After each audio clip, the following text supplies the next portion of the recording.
রানীমা, দাদা সত্যি মরে গেছে। না মা, তোর দাদার অসুখ হয়েছে, সাপে কেটেছে তো, তাই ওকে মা মনসার কাছে পাঠানো হচ্ছে। সাপের বিষ নেমে গেলে তোর দাদা আবার ফিরে আসবে। তাহলে সবাই কাঁদছে কেন? ও মা, কাঁদবে না? কুঞ্জু যে অনেক দূরে চলে যাচ্ছে, ওখান থেকে আসতে তো সময় লাগবে, তাই সবাই কাঁদছে।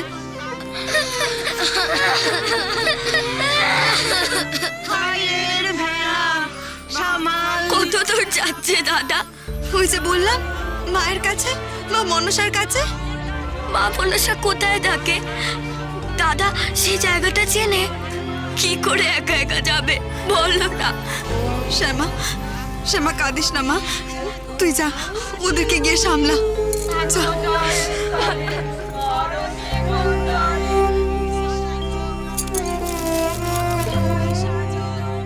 তোর এই মা তোর জন্য পথ চেয়ে থাকবে বাবা। যেখানেই যাস, যেভাবেই হোক, মায়ের বাচ্চা, মায়ের কোলে ফিরে আসিস। মা সনকা ও লক্ষিন্দরের জন্য এভাবেই পথ চেয়ে বসেছিল।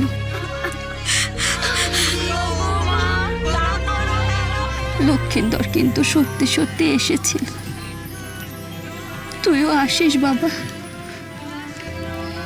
এই হতভাগী মাকে ভুলে যাস না।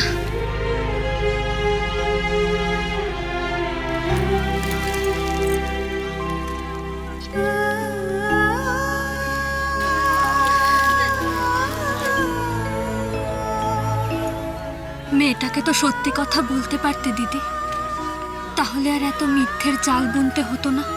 কি বলছো তুমি মনিব? ওইটুকুনি মেয়ে এই নির্মম সত্যটা সইতে পারতো না, ওকে যে ভুলিয়ে রাখতে হবে।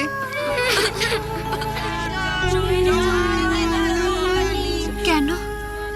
এতদিন যে সবাই বলতো ওরা অনেক আঘাত সয়েছে, ওরা অনেক শক্তপোক্ত, তাহলে ওদেরকে মিথ্যে বলে ভোলাতে হচ্ছে কেন? মনিব, আমি পাষাণী হতে পারি না, আমি তোমার মতো বুকে পাথর রেখে স্থির হয়ে থাকতে পারিনি। তুমি কি করে পারছো মনিব? বাজা মেয়ে মানুষ তো, তাই হয়তো এসবে আর চোখের জল আসে না দিদি। মনিব,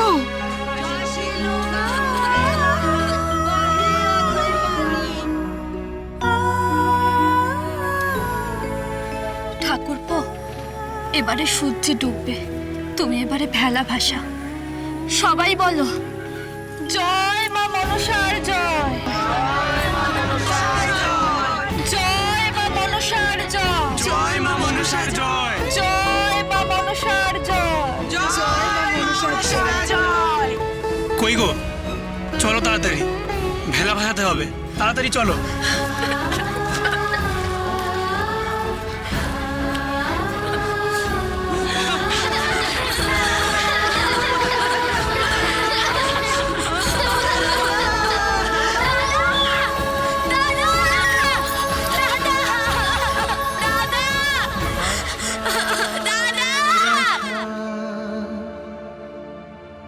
ভবে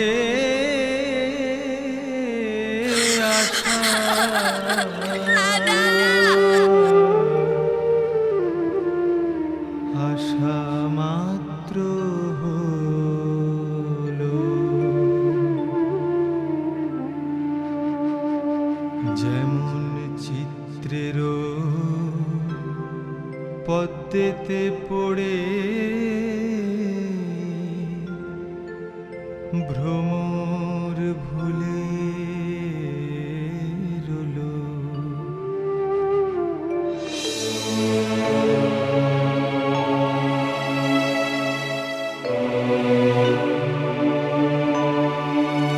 জয় মহামায়া, জয় মহামায়া, জয় মহামায়া।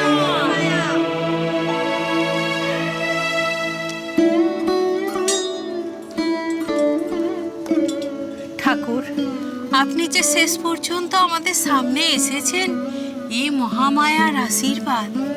এবার দয়া করে আমাদের দীক্ষা দিন। দেখুন, আমরা দীক্ষার সব আয়োজন করে রেখেছি। কিন্তু মা, আমি তো গুরু নই, আমি দীক্ষা দেব না। গুরুর আদেশ ব্যতীত আমি কাউকে দীক্ষা দিতে পারিও না। আজ আমি সমস্ত দিন আমার গুরুর কাছে জানতে চেয়েছিলাম যে উনি কি চান, কিন্তু উনি তো আমাকে কিছু জানাননি। আমি আমার এতদিনের অভিজ্ঞতা থেকে আপনাকে বলছি, উনি যদি সত্যি চাইতেন যে আমি আপনাদের সঙ্গে কনখলে যাই, আপনাদেরকে দীক্ষা দেই, তাহলে উনি আমাকে অবশ্যই বলতেন। কিন্তু উনি তো তা বলেননি। আবার এদিকে আদিশক্তি আদ্যা মা আপনাদের সাধন পথ বলার জন্য আদেশ দিয়েছেন। সেই আদেশও তো যে আমাকে পালন করতেই হবে।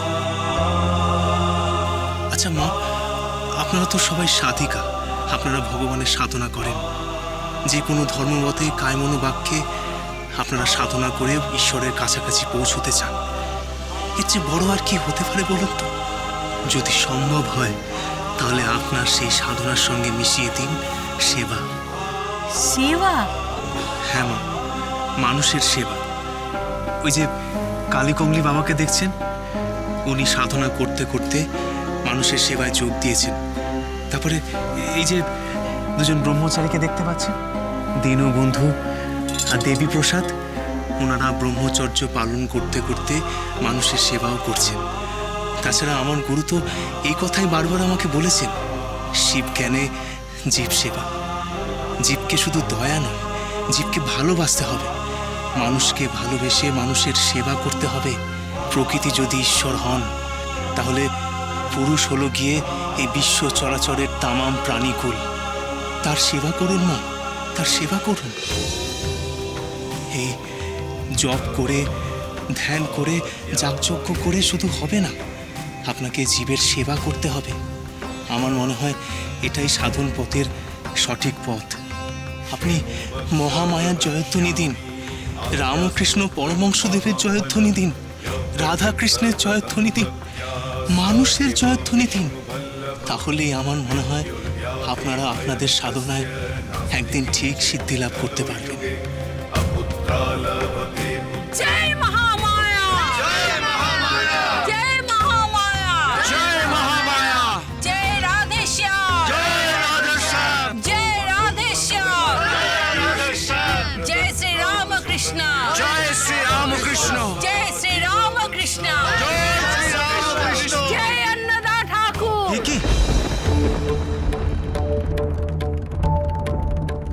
কি বলছেন আপনি? তুমি যে আমাদের পথ দেখিয়েছো বাবা, আমরা তো ভুল পথে চলে যাচ্ছিলাম, চারিদিকে আগার টেনে সাধন করছিলাম। কিন্তু যখন ধ্যানের সময় চোখ বন্ধ করে আমরা ধ্যান করছিলাম, তখন তার সঙ্গে সঙ্গে মনও বন্ধ করে দিয়েছিলাম। সেই মনের জানলা তুমি খুলে দিয়েছো। তোমার জয়ধ্বনি করব না? তোমাকে আর আপনি বলতে পারলাম না বাবা। নিজের প্রাণের মানুষ করে নিয়ে তুমি বললাম, ভুল বুঝো না। অপার করুণাময়ী আদ্যা শক্তি মহামায়া আপনাদের সহায় হোক। আদিশক্তি আদ্যাপীঠ, সোম থেকে শনি সন্ধ্যে ৭টায়, আকাশ আট ও প্ল্যাটফর্ম 8-এ।